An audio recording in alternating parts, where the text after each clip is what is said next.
Bonjour à vous. Dans la vidéo d'aujourd'hui, nous parlerons de la gonorrhée. Tout au long de cette vidéo, nous verrons plusieurs aspects de cette pathologie. Donc, la gonorrhée, c'est quoi? Donc, la gonorrhée, communément encore appelée chaude pisse ou urètrite ou gonococcie ou encore blénorragie, est une infection sexuellement transmissible ou IST, attribuable à la bactérie Escherichia gonorrhoeae. La gonorrhée est le plus souvent détectée chez les hommes que chez les femmes.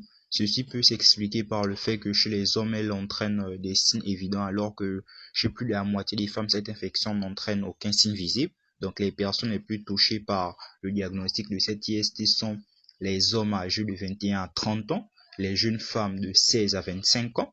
Elle peut toucher le pénis, le vagin, l'urètre, le rectum ou la gorge, parfois même les yeux. Donc, chez certaines femmes, le col de l'utérus peut également être endommagé. Donc, voyons maintenant quelles sont les causes de la gonorrhée. Donc, la gonorrhée se transmet avec un partenaire infecté par l'échange de liquide physiologique et le contact de muqueuses, donc lors de relations sexuelles non protégées. Donc, par exemple, par voie orale, par voie anale, par voie vaginale. Voilà. Et elle est rarement transmise par la cunnilingus. Voilà. Donc, la gonorrhée peut être aussi transmise au nouveau-né par sa mère infectée pendant l'accouchement, provoquant une infection oculaire. Je vais vous mettre une image à l'écran pour vous donner un aperçu de ceci. Voilà. Donc, ensuite, voyons maintenant quels sont les symptômes de la gonorrhée. Donc, les signes de la gonorrhée vont se manifester habituellement entre 2 à 5 jours après le moment de l'infection chez l'homme, mais ils peuvent prendre aux alentours d'une dizaine de jours chez la femme, sans doute parfois davantage. Donc, l'infection peut apparaître au niveau du rectum, du pénis, sur le col de l'utérus, dans la gorge, notamment donc chez la femme, l'infection passe inaperçue dans la plupart de la moitié des cas, n'entraînant aucun signe particulier. Donc, retenons aussi que l'évolution la plus fréquente d'une urètrite gonococcique non traitée chez l'homme est la disparition des symptômes. Donc, ceux-ci vont disparaître chez plus de 95% des hommes dans un délai de 6 mois. Et l'infection persiste pourtant. Dans cette troisième partie, voyons maintenant la gonorrhée chez l'homme. Donc, quels sont d'abord les signes de la gonorrhée chez l'homme? Donc, un écoulement purulent et jaune verdâtre par l'urètre, des difficultés à uriner, une sensation de brûlure intense en urinant, un picotement au niveau de l'urètre, une douleur ou un gonflement au niveau des testicules, des douleurs ou un écoulement du rectum. Donc, un homme présentant ces signes doit en parler à sa partenaire, car elle peut ne présenter aucun signe même si elle est porteuse de la bactérie. Et dans 1% des cas, les hommes présentent peu ou aucun de ces signes. Donc, quant à la gonorrhée chez la femme, donc c'est entre 70 et 90% des femmes qui ne vont présenter aucun signe de la gonorrhée, donc lorsqu'ils existent. Donc, ces symptômes se confondent parfois avec ceux d'une infection urinaire ou vaginale, donc à savoir des écoulements vaginaux purulents, jaunâtres ou parfois sanguinolents, des irritations vulvaires, des saignements vaginaux anormaux, des douleurs ou des pesanteurs pelviennes, des douleurs lors des relations sexuelles, des sensations de brûlure en urinant, des difficultés à uriner. Donc, en cas de rapport sexuel non protégé, il faut faire un dépistage associé au dépistage de la chlamydie.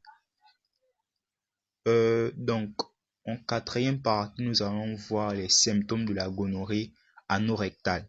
Donc, la gonorrhée anorectale est particulièrement fréquente chez les hommes ayant des rapports sexuels avec des hommes ou HSH et peut se présenter avec les signes suivants. Donc, par exemple, des démangeaisons au niveau de l'anus, une inflammation de l'anus, des écoulements purulents au niveau de l'anus, des diarrhées, des saignements par l'anus, des gènes à déféquer et plus encore. Donc, la gonorrhée oropharyngée. Voilà. Donc, là, on parle maintenant de la gonorrhée oropharyngée. Donc, la gonorrhée de la bouche et de la gorge n'est souvent associée à aucun signe notable. Donc, parfois, il existe une pharyngite ou une angite qui régresse d'elle-même. Donc, cette gonorrhée oropharyngée présente chez 10 à 40% des HSH, chez 5 à 20% des femmes ayant déjà une gonorrhée vaginale ou anorectale, chez 3 à 10% des hommes hétérosexuels, Et retenons aussi pour cette partie que l'atteinte des yeux est rare chez l'adulte. Elle se produit par auto-infection et la personne atteinte souffre d'une gonorrhée de la zone sexuelle et porte les germes à ses yeux avec ses mains. Donc, quels en sont maintenant les signes? Donc, les signes sont un gonflement des paupières, des sécrétions épaisses et abondantes, des sensations de grains de sable dans les yeux, des ulcérations ou perforations de la cornée. Pour cette dernière partie, nous allons essayer de voir les complications possibles de la gonorrhée. Donc, chez l'homme, la gonorrhée peut provoquer une inflammation de la prostate ou une prostatite ou des testicules ou épididymite pouvant entraîner l'infertilité. Donc, la gonorrhée augmente également le risque de transmission du VIH-Sida. Par ailleurs, un nouveau-né infecté par sa mère peut souffrir de graves problèmes oculaires ou d'infections sanguines, voire une septicémie. Donc, voyons maintenant les complications de la gonorrhée chez la femme. Donc, chez la femme, une gonorrhée peut entraîner une maladie inflammatoire pelvienne, c'est-à-dire une infection des organes reproducteurs que sont les trompes de Fallope, les ovaires, l'utérus, etc. Donc, elle peut causer une infertilité, accroître le risque de grossesse extra-utérine, être à l'origine de douleurs pelviennes chroniques. Pour cette dernière partie, nous allons maintenant voir les personnes à risque de la gonorrhée. Donc, les personnes à risque de la gonorrhée sont, donc, nous avons les hommes ayant des rapports avec d'autres hommes, ou HSH, sont une population à haut risque. Ensuite, nous avons les personnes ayant plus d'un partenaire sexuel. Nous avons les personnes ayant un partenaire ayant d'autres partenaires sexuels. Nous avons les personnes utilisant de manière inconstante les préservatifs.